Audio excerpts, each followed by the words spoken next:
Hey there, how we doing today? Today we are taking a look at a new Seiko and with this beautiful white box, SPB333. Let's take a look. This is another one of the Save the Ocean series. Proceeds go towards saving the ocean, and it's the campaign Seiko's had for a few years now. And here you go. This talks about the NATO strap.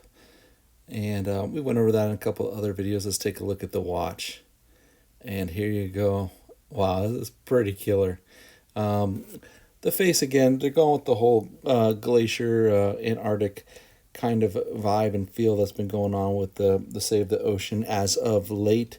And here we got a nice crisp white dial with the markings in there. I mean, it is stunning, much like the blue one that they had when they first came out with these Save the Oceans. And check out this NATO style strap. Man, that strap is pretty cool. It's great to get the metal band and the NATO strap instead of two NATO straps like what was it, the SPB 237, stuff like that. You had two different color NATOs, easy to get on and off. But I like having a metal band and another strap to change it to. It's just cool, versatile. Check out the Tsunami logo. I mean, the funkiness and the coolness of this gray NATO strap, excellent. And here you can see that. You can move that around. So when you get it on your wrist and you're flipping it around, see if I can show you here real quick. You kind of pop it in, and then when you go through the loops, it kind of folds over, and then you put it in through the other. If I can get that buckle in, so you take that and see how it moves around a lot of the other NATO straps, and then you can kind of push it into where you need it to make it nice and tight. Of course, mine popped out because we don't have the watch here and everything, so it just makes it so you don't have that extra part of strap flying around. And here you go, that dial again. This dial is killer. You don't see it unless you're looking at it in the light or certain respects, but then when you see it, it kind of glistens, and it's just got a neat quality to it where it's not really sticking out, like some of the other textured dials do, especially being white here. It's kind of subtle, but it is real elegant, and I like the way they did the gray dial on there too. Just real clean looking, the grays and the whites, and then you got that slight hint of blue on the second hand. Well, slight hint, it is blue, but it's not like a bunch of blue everywhere on the markers or anything like that, just on the second hand. And this one, of course, is the new hot, I guess, Seiko Prospex, the new hot, the thinnest of the dive watch series. This is the cushion shape. The cushion shape came out in late 68 and into 69. But this is kind of the forebearer before you start getting to the Willards and stuff like that, and then the Turtles. So this was a super hot watch, came out, I believe, in June or July of 2022, and this one is a limited edition, and it is a limited edition Save the Ocean, and this is a limited edition to mark the 110 years of watchmaking excellence. Now, when I saw that, I'm like, well, wait, 110 years? Weren't we just celebrating 140 years with Seiko? Yes, we were celebrating 140 years of Seiko, but this is specifically for Seiko and their wrist watches. 110 years of making wrist watches.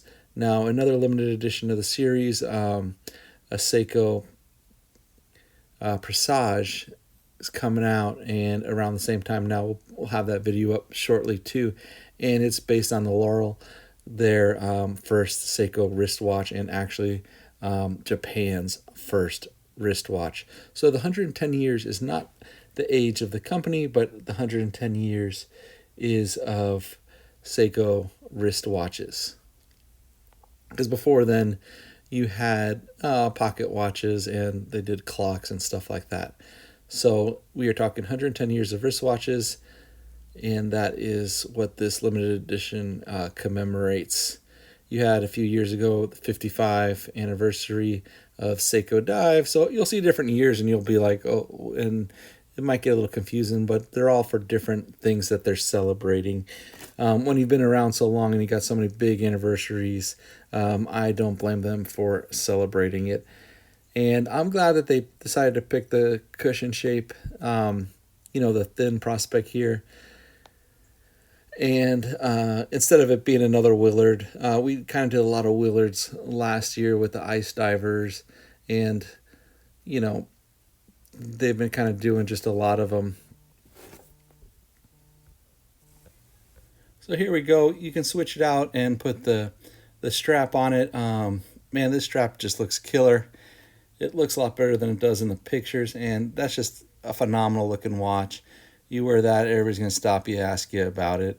The white on white, white on gray, just a real cool look. This is, again, model SPB333, and this one's limited edition. It is a limited edition of 5,000.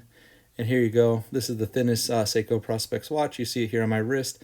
My wrist is a 7.5-inch wrist, and you can see it's got a good presence on the wrist. Just, man, it's a cool looking watch overall.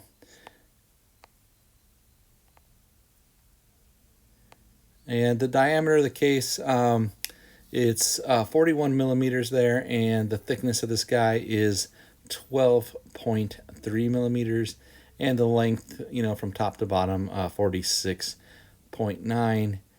And it is, got a 70-hour power reserve with this one. It is stainless steel with super hard coating. Of course, the crystal is a curved sapphire crystal with anti-reflective coating on the inner surface. This is an ISO standard dive watch, so that means it is 200 meter water resistance. It's got all the markers there in the glows in the dark. We'll take this in the dark room and check it out in a second. And there you go. You saw the date there was that little round window, so that way you can see the full markers instead of like a little half pip kind of thing going on here. And just like all Seiko dive watches, I mean, I don't even know why I film them anymore, because the dive watches got such killer lume on them. It just feels like you look at it over and over again, and it is mesmerizing seeing the glowing, and it's almost like its own sea creature, like a jellyfish swimming around in the darkness there. But they look great. I was really happy with this 110th anniversary watch. A neat colorway, and I think the cushion shape is a little underutilized now, and it gives the Willard and the 68 a little breather. So, and I'd like to thank you for watching the video. I appreciate it. Please like and subscribe, and check us out at depalas.com. Thank you.